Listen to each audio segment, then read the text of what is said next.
Right now, I went from developer to engineer to performance engineer, and then now I'm working with the API team. That's why I have it as API team first, because we've got a group of people that work out in Stockholm, and then there's also resources that we use around the globe. And so that team that builds the software that you're going to see today, I'm proud to be part of. I'm grateful and proud to be part of that. So what I'd like to do is just quickly cover what we're going to deal with today. First, we're going to talk about continuous quality. I'll go over a little bit of just to round out the conversation here. And by all means, I would like you to ask questions as we go along. I don't like the format whereas somebody stands up and acts like an expert, and then we have to ask questions afterwards. I don't like that format, because honestly, I'd rather have a discussion and a back and forth than like a lecture. So we'll start with continuous quality in the API lifecycle, and then I'll have Andrew provide us a story about how moving to service-oriented architecture from a legacy system, from a set of legacy systems, happened for a leading charity. Then I'll go over a demo.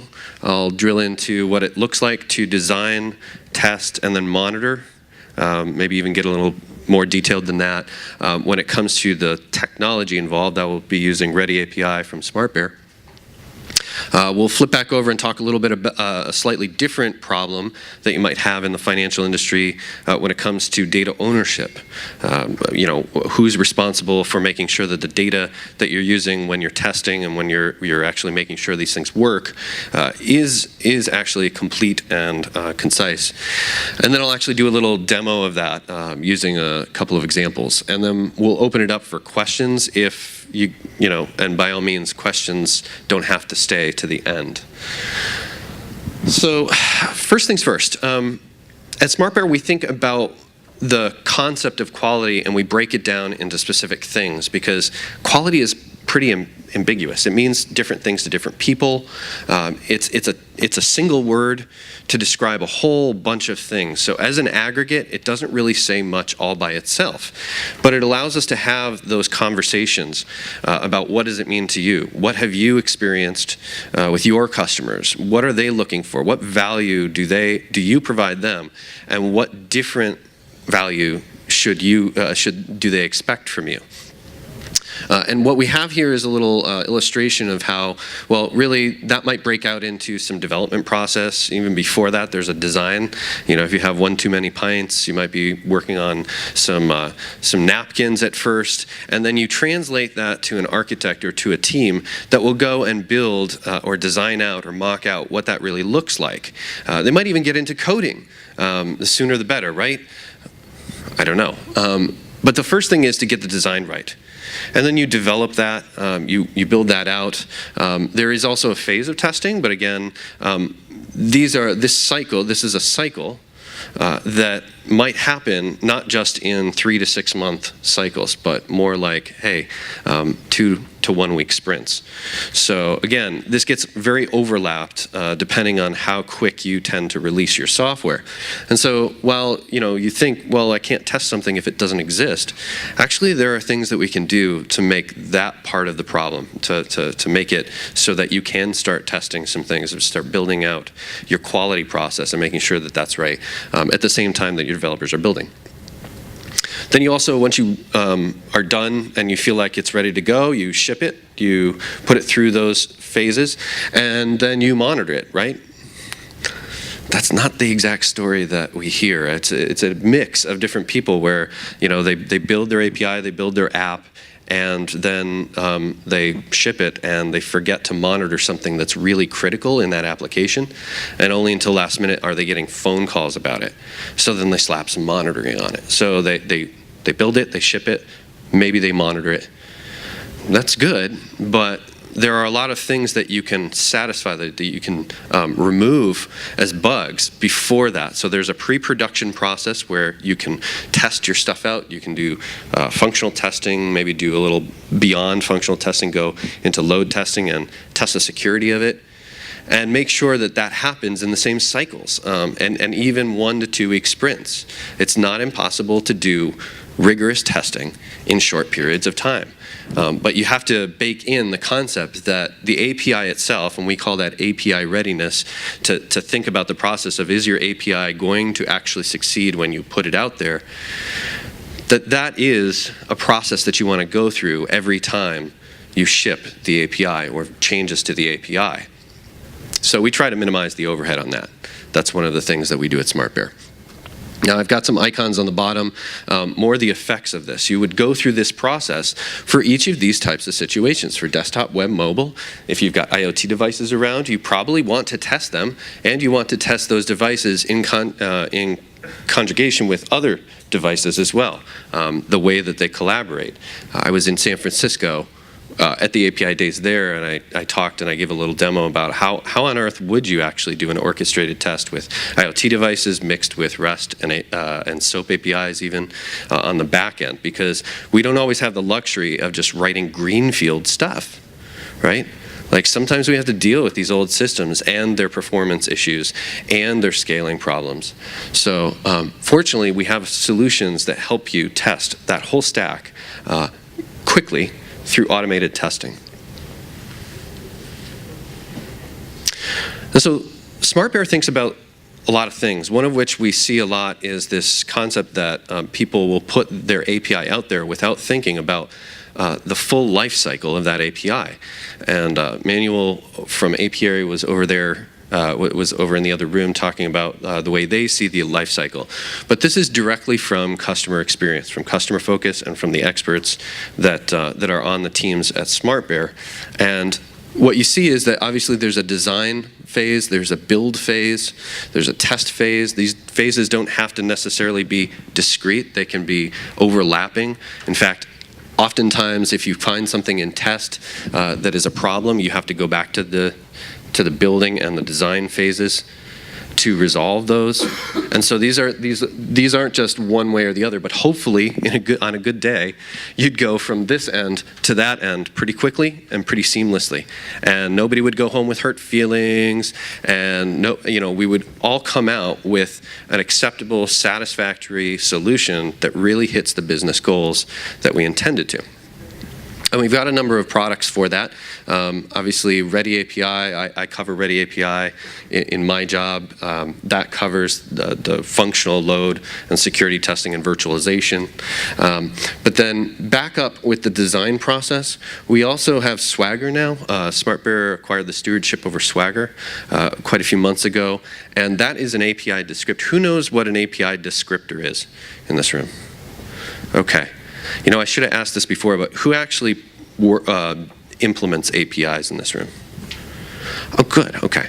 So there's a pretty good mix now of people who are implementers and people who are not implementers. So I like that. And it's important as a stakeholder, as somebody who's not in the code, to understand these high-level concepts, not just so that when your technical people talk about them, you kind of get what they're talking about, but also because then you understand that there are different phases and there are different layers that are important to make sure that the business is actually, that it's important to make sure they're working properly so that the business works properly, so that your revenue streams aren't compromised. So Swagger is an API descriptor. It's essentially a machine-readable format, a lot like how a book has a table of contents. You can read the table of contents, kind of get a sense of what the book's about, without necessarily having to read the whole book. So you can kind of commit to it a little. You can share that synopsis, if you will, with somebody else, but you don't have to literally give them the whole contents of the book. And that's the same thing with Swagger. Swagger, as an API description language, allows you to describe your API and what it does and how it behaves without necessarily giving somebody a copy of all the code that the API itself would run in order to act as a service that is ready to accept and respond to stuff. So Swagger is a very easy way to share your API designs with other people. Just a concept there. And then SOAP UI is our open source. These are both open source tools, Swagger and SOAP UI. We are a firm believer that open source is one of the fundamental necessities to making sure that you're providing software that matters to everyone.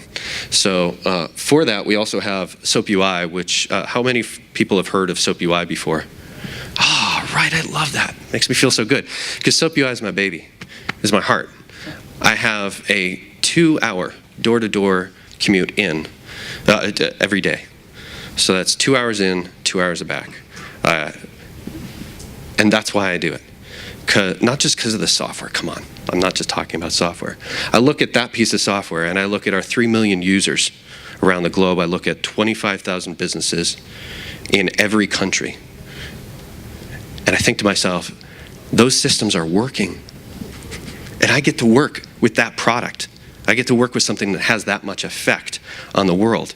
And that makes me feel good. That makes me feel like it's worth it to come out here. I mean, obviously London. I have plenty of reasons already. But that's what we have for the design, building, and testing.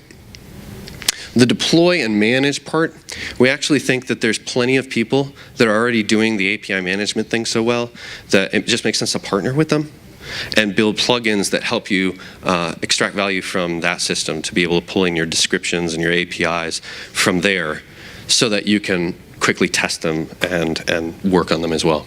And then for the monitoring process, we also have a product called AlertSite, which does both API monitoring as well as full web transaction monitoring. And we partner with AppDynamics to do transaction tracing. So if you've got a website that's using your APIs and you want to monitor the success and make sure that the revenue streams are doing what they're supposed to do to AlertSite and monitor the APIs. And I'm actually going to ask a question right now that I have no idea how you're going to answer. What is the value of monitoring APIs and your website at the same time? Doesn't the website monitor the APIs too? Who wants to take a stab at that? Come on, don't leave me hanging. Anybody? What's the value of monitoring APIs? I'm going to start picking people.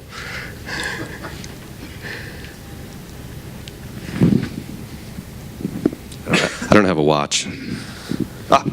All right. Arno. When you monitor your APIs, you know how your backend reacts and see the times it's constant okay. And you can also see how people use your API and see if your endpoints are what you use.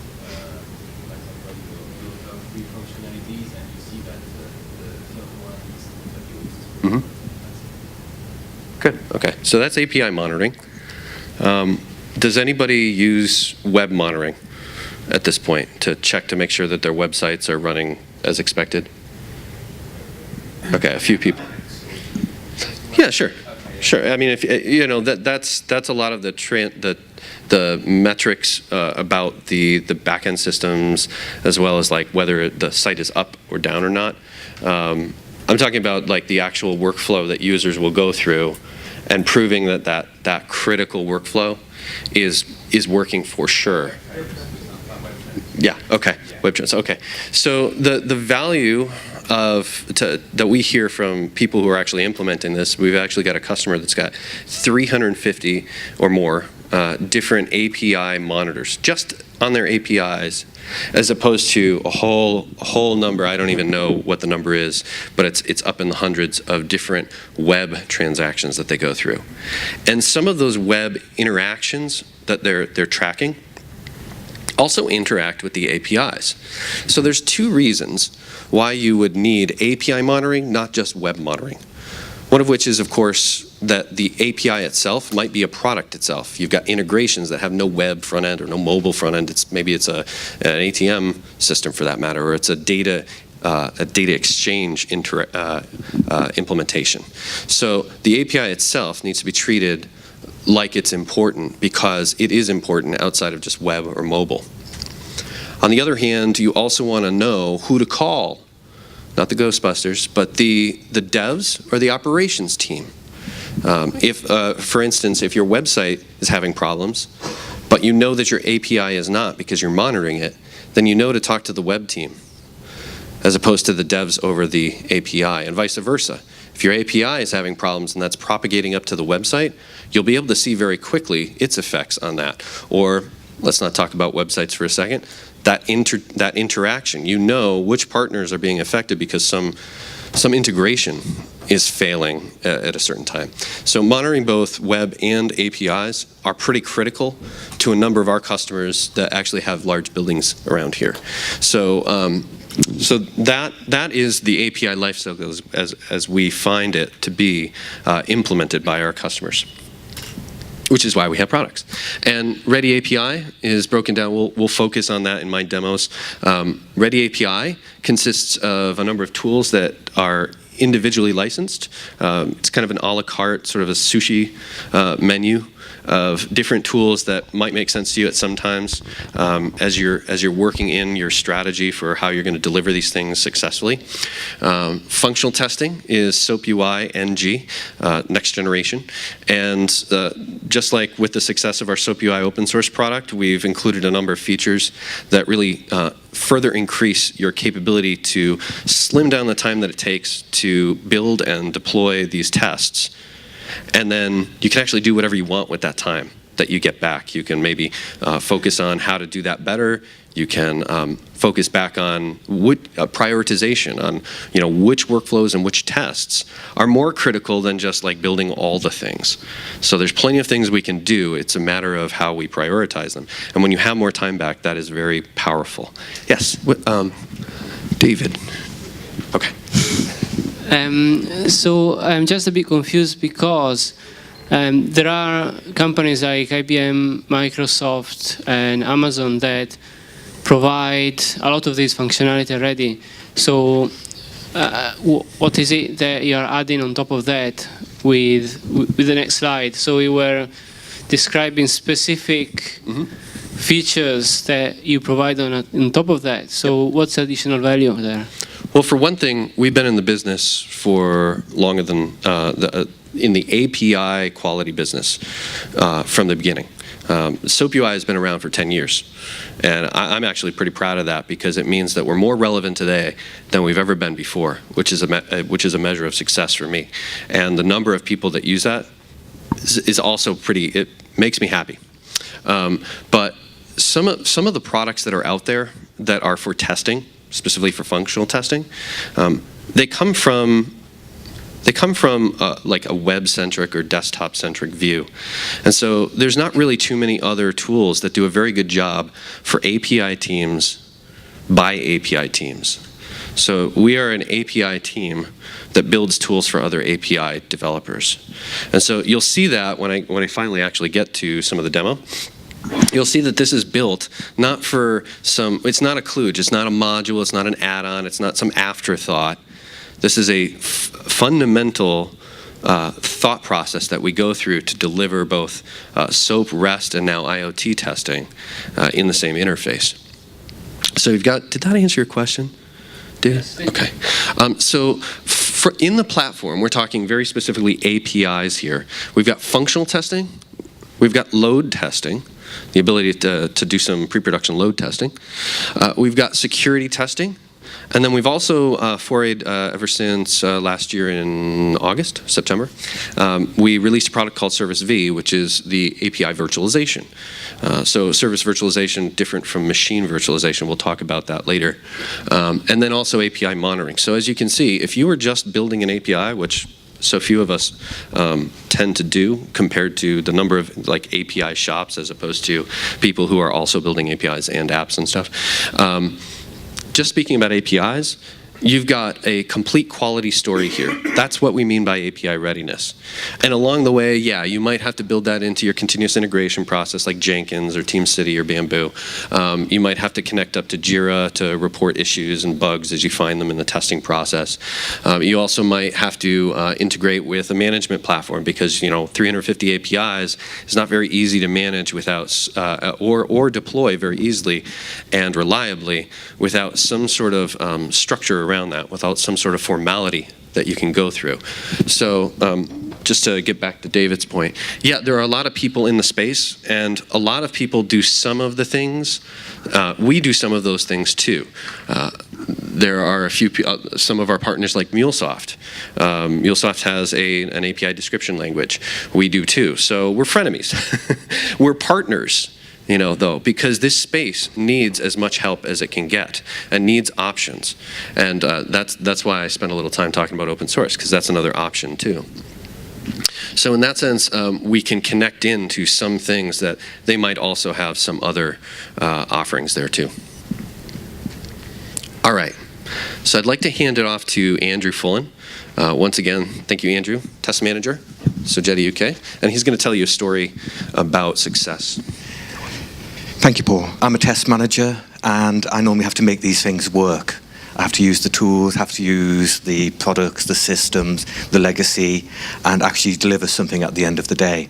And tools like Smartbear are very important to me because I can do the things quicker, more reliably, and often cheaper as well, while still actually being able to hit the deadline that's been set, and often quite aggressively. So I'm going to tell you a story about a leading charity in the UK. I'm not going to name them, I'm not going to name anyone in this. And they had over 20 years of legacy systems. And this is a big charity, 1.3 million customers, clients, however they want to be described in this country. That's a significant portion of the population. For them, they have an awful lot of testing to do, an awful lot of legacy data, and very sensitive data as well. This is dealing with people who are in distress, so all of their data is confidential and very important to the people. And they've been building their systems up for over 20 years. They started off with mainframes. Windows came along, they put some Windows systems into there. Linux came along, they put some systems into there. Oracle came along, they built some Oracle databases and some DB2 databases and some other SQL databases and flat files. And then mobile came along and they started building some databases to support that. And it continued from there. And about a year ago, they realized that they were going to get into a situation that they couldn't maintain this going forward. They'd end up spending more of their valuable money on maintaining the systems than on helping people. And these guys are incredibly committed to the work that they do. What's really important to them is helping their clients, helping them out of their stressful situations. So they describe themselves as being test-rich, cash-poor. And it's a very good thing because it sort of does help sort of put the focus on what's important to them. They have an awful lot of testing to do, but they have to get the maximum value for money. The charity commissioners want to see what they're spending that money on. The FCA, because they're involved with people and with banks and other things like that, they have to be reported on. Very, very important that they get the value for money. So they came to the situation that they knew that the only way to get out of this was to move towards SOA. One example, 13 versions of everyone's name and address in their systems, almost all the same. But sometimes it'd be first name, last name, postcode could be in different formats, could be stored in uppercase, could be stored in lowercase. There was really sort of no one sense of what was the truth in all of their systems. Hey, Andrew, I got a quick question. Voice from afar. Just want to ask the audience, who knows what SOA stands for, S-O-A? Oh, good. Okay. All right. Can somebody name it out right now? Louder! Service-oriented architecture. Okay. So how long has that been around, though, the concept? 15 years. 15 years of something that also includes things like governance as overhead, and now we're getting into we now have transitioned and said, no more of that, let's build it all again in REST, and then all of a sudden now it's like, wait a second, what do we do about formats? Yeah. So they realized that they had to make the move. They had to sort of go forward. They set themselves a 3-year plan, and they're 1 year into that plan now. And it was a lot of challenge. Where would they actually start with all of this? And we got involved with them in the early days, sort of trying to help them identify what was important and really to pick a starting point for all of this work. And the starting point was fairly simple, Smartbear. Because we were able to sort of go in there, do something that was cheap, relatively speaking, efficient, and could deliver results very, very quickly. They have a board of governors who are, I think, unusual. They're incredibly passionate about working with this charity, and they're also incredibly technically savvy. So they actually understood more about SOA than some of the testers did before this all started. They understood more than the DBAs did about it. They knew what the answer was, and they were able to make informed choices. So that was a pretty good situation for them to be in, but they still had to do this journey. And really it started with, we've got to pick something, so we'll move in on one thing, and it's the name and address for somebody when they first contact them. Now that's great, so we know what we're going to start with, but how are we going to make that work? Because we've still got over 20 years worth of legacy systems in there. We've still got the 13 different sources of name and address in there. And putting anything into that environment is a massive challenge. How do we actually go about doing that, proving that, being able to tell the regulators that we're doing this in the right way, being able to document it, and being able to get value from that? Because, you know, they have all of these tests, but they don't want to write that test 3 times or 5 times. They want to be able to take that one test, use it in the development cycle, use it in the functional test cycle. When they take it into integration, they want to be able to use that test. They want to be able to link it into their load, their performance. They want to put it into their security testing. And then ultimately, once it goes live, they still need to be able to use that test to make sure the service is running. So at peak times, around Christmas, they can get 100,000 people in contact in a day who are asking them for help. That's a phenomenal amount of transactions. In a normal week, it can be 1,000. So performance, very important. Very key information, so the security is important. But again, they don't want to keep going back and rewriting the same thing. And this is where Ready API, Smartbear came in handy, because we were able to define the tests, link them into the development, and start breaking down some of the barriers that were in their organization as well. So it was no longer a situation that they had developers.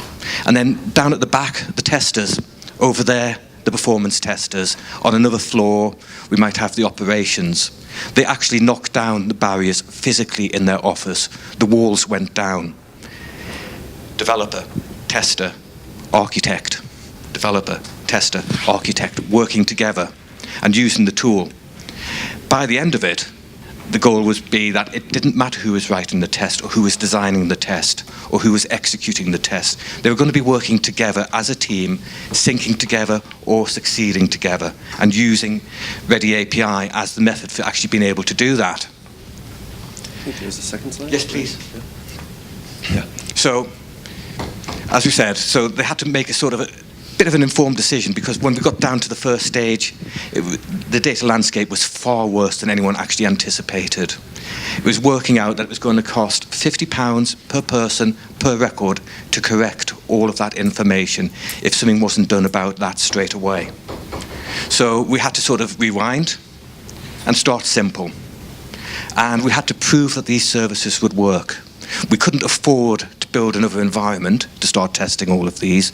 We still had to maintain the actual live operations. So any environment for a charity or any other organization, it's a hell of a lot of money being tied up in there. So we started virtualizing some of the services, so we could prove that when we made these moves, that these things would work, that these components would integrate with the rest of the legacy systems. Because it is going to be a long journey as the tool moves them from one to the other and as the organization matures in its approach. So we were able to isolate some of these key services, and by doing that, we were also able to reduce the risk to their clients, to their data, to their reputations, and to the money that they depend on. Because if they don't get the funds from the charity, the help from the charity, that, you know, some of their kids ain't going to eat, and I don't want to be sort of reporting that at the end of the year.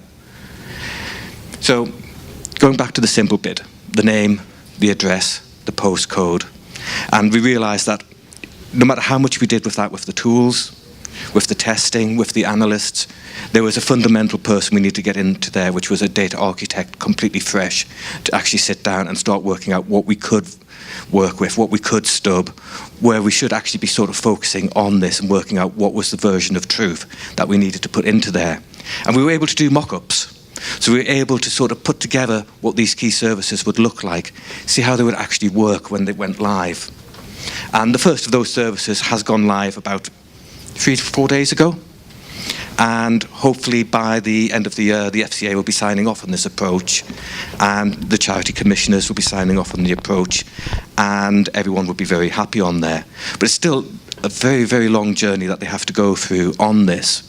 And what Paul will be doing in a little bit is actually describing with the tool how some of this can actually be done.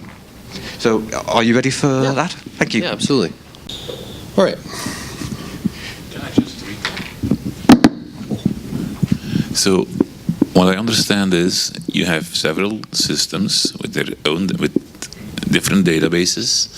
What you did was defining a set of services, APIs, whatever you want to call it, and then implement them on top of these existing systems. Yes. How did you make the choice between which system would give which service? It was almost, and I hate to say this, almost a toss of a coin. It came down to two services in the end. There's two main ways that people get in contact with this charity, either coming in physically or over the phone, and slowly now the internet. But as these tend to be very vulnerable people, mobile technology coming in on the internet is not something that they're massively engaged with. So you took a customer-centric view. Yes, always. Their entire focus is incredibly committed to their clients. These people could go to better jobs elsewhere, but they are so committed to what they do. And we decided that the simplest way was the most people get in contact through a phone.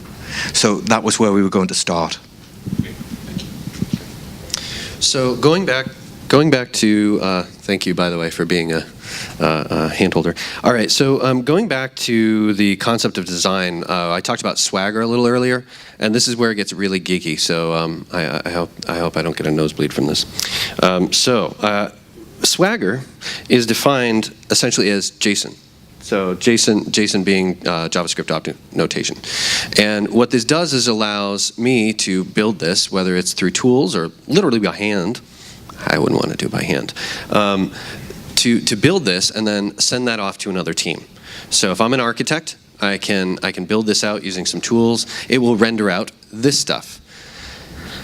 This stuff can be imported in the testing tool that we've got in Ready API in that platform.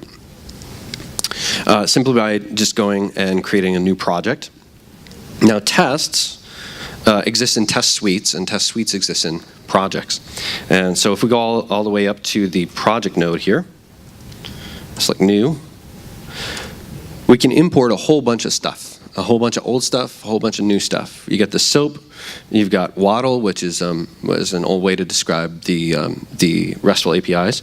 And then you've also got more modern descriptors like Swagger and RAML and API Blueprint. And then you've also got a number of different places that you can import what you've put up there, what you put up into a management system. So remember that fourth item in the lifecycle was manage and deploy. That's what I'm talking about here, is that API management. We let other people take care of that product area and that product space.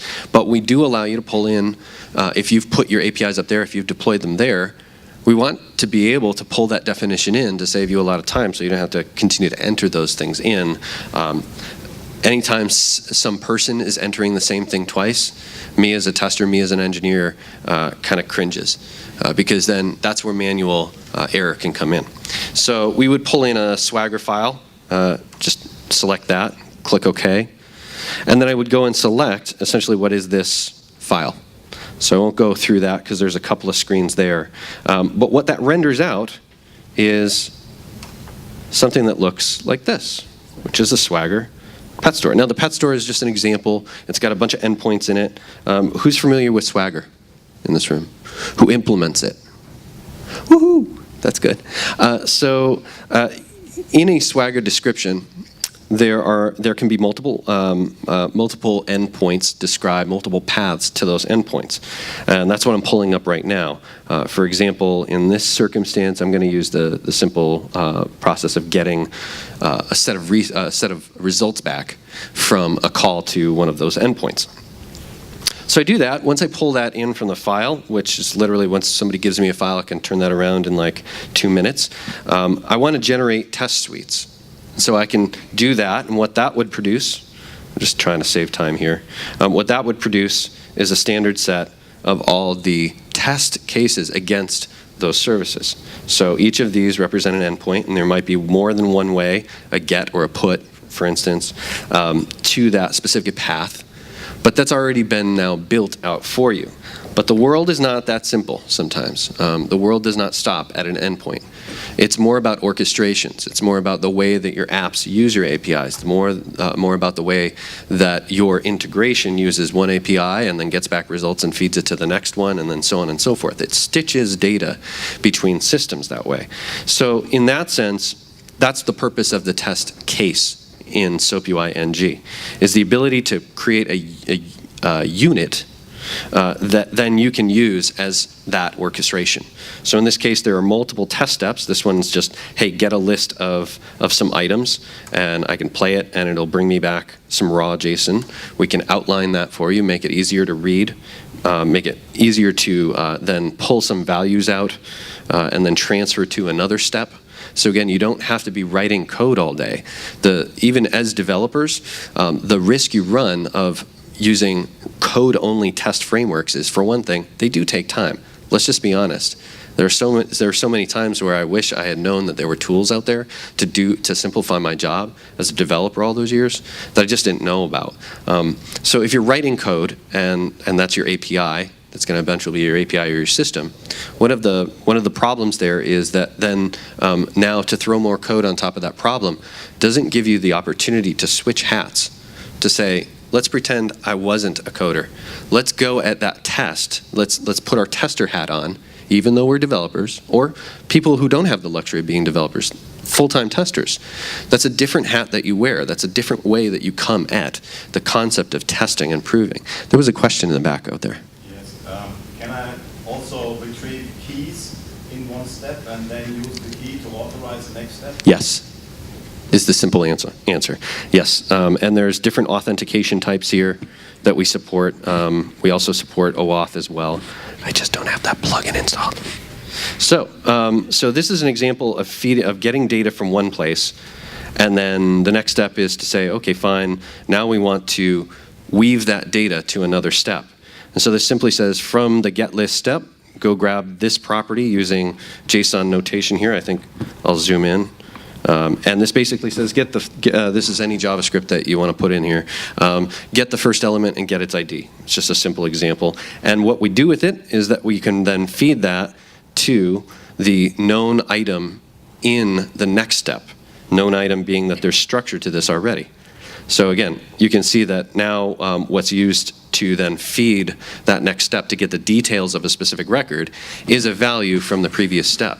And we don't have to necessarily hop into code just to do that. So if I press play on this, it should work. Good, wireless is working. And I say that because if we look at the details, it's actually using petstore.swagger.io. That's a live system out there. It's an example system, but it's a live system. If I have multiple environments, which I often do, I can set up variables and different endpoints so that I can very easily switch over. And now, it's using a local host. In the staging environment, it might use a different host name. If we actually go and identify what's involved in these environments, as you can see, my RESTful services, there's a bunch of them. They're named one way, but in my development environment, they change. There's also custom properties you can use. You can create custom properties that vary between environments, things like paths to files, flat files like you talked about, specific version numbers or whatnot. You can put those in as custom variables and then change them globally quickly. What I want to do is get to the point where we now know that this test case is important, let's say important enough to do a functional test on. To the business, it's important to make sure this integration, this orchestration works. Multiple steps. Oh boy, wow. The next step is to be able to actually provide a way to do load testing. So for instance, if, let's say that's great as a functional test, now all of a sudden I can quickly create a load test out of it. So when I do that, it uses that same unit of work for every concurrent thread that's going on. Now that's something you might be able to kludge together in maybe like 30 minutes with some other system. This was a matter of right-clicking. Once you get the transaction down, you now right-click. And so the next step is to actually then say, well, what if I want to throw that to multiple targets? So I've got an example here where I've already defined that there's an agent out in the system. You can have as many agents as you want involved in a distributed load test. And then when you press play, you'll start to get back immediate results. You get to see what that system is how that system is functioning. Hopefully, if I've done this right. Oh, maybe not. Maybe my wireless is having problems. Fair enough. So the idea is your system might not be as simple as just one transaction. You might have multiple transactions, and we can support that as well. We also have a security product that allows you to, specific to APIs, allows you to run things like, for instance, if you're defining things with an API descriptor, be able to allow this thing to say, what happens if we do a put? What happens if we do a patch, as opposed to the things that are defined as acceptable? What about the things that aren't acceptable in the system? So you can do HTTP method fuzzing, a whole bunch of other stuff, SQL injection, and then service virtualization as well. Being able to quickly spin up essentially a cardboard cutout or a mock of this thing. But going beyond static mocks, being able to define specific responses that come back from data. So if you have a mock out there, it takes developer resources. Again, we want people to be able to be in control of how they're simulating. So testers and even UX designers should be able to design this. But the idea is you can set this up, it'll start running, and then in a functional test, when you go back to that, if you switch over to development, now it's actually using a fake mock. So I can literally turn around and build out my test structures. I can literally take my computer with me on the train, on the plane. I can separate environments. I can provide data that isn't sensitive to a team that's at another organization, or maybe we've outsourced some of that work. We don't necessarily want to give them access to our live system, so we can provide them with mocks that they can stand up and use without being developers. And they can change these things. They can go into the responses and actually mess with the data. They can change the data in such a way where now we can prove what the front end does or what the other side of the integration does when the data doesn't come through properly. Or if we intend on changing the spec of the data, how is our other system going to handle that in more full testing? There's a question in the back? Yeah, two questions. With the service virtualization, you started off this section by looking at the Swagger import and setting up the structure you have on the left-hand side. Does the Swagger import as well set up the structure of the responses that are coming back from the service virtualization, or do those have to be crafted by hand? Right now, no. But that's something that we've run into. The other thing that you can do is use that mock, that runtime service, and set it into a mode called routing, where you allow the transactions to go to that live system. And when they do get responses from a live system, again, live system, you could be a development system, not necessarily production, or either or, it doesn't matter. But the point is, when you do that, you can start collecting new responses that come back. And not only will it collect their endpoint information, this is how I made this one, but these checkboxes down here allow you to control, I'm going to include now this new path. So new changes to your APIs. Or APIs that aren't documented yet. You can build verts off of in that sense. Did that answer your question? Yes, but it sounds as though there's the potential for the testing to get out of sync, because let's say you're doing some kind of design exercise, you change the Swagger documentation, you re-import it, and everything changes correctly against the documentation. But because we've handcrafted the responses that are coming back, they're out of sync. So at that point, you'd expect the Swagger documentation that you've imported to validate that the responses that you've handcrafted are at least sort of schema valid. At the definition level, we do have something called API refactoring, which allows you to go back to the latest version of that API definition, whether that's a WSDL for SOAP or let's say Swagger for the RESTful services.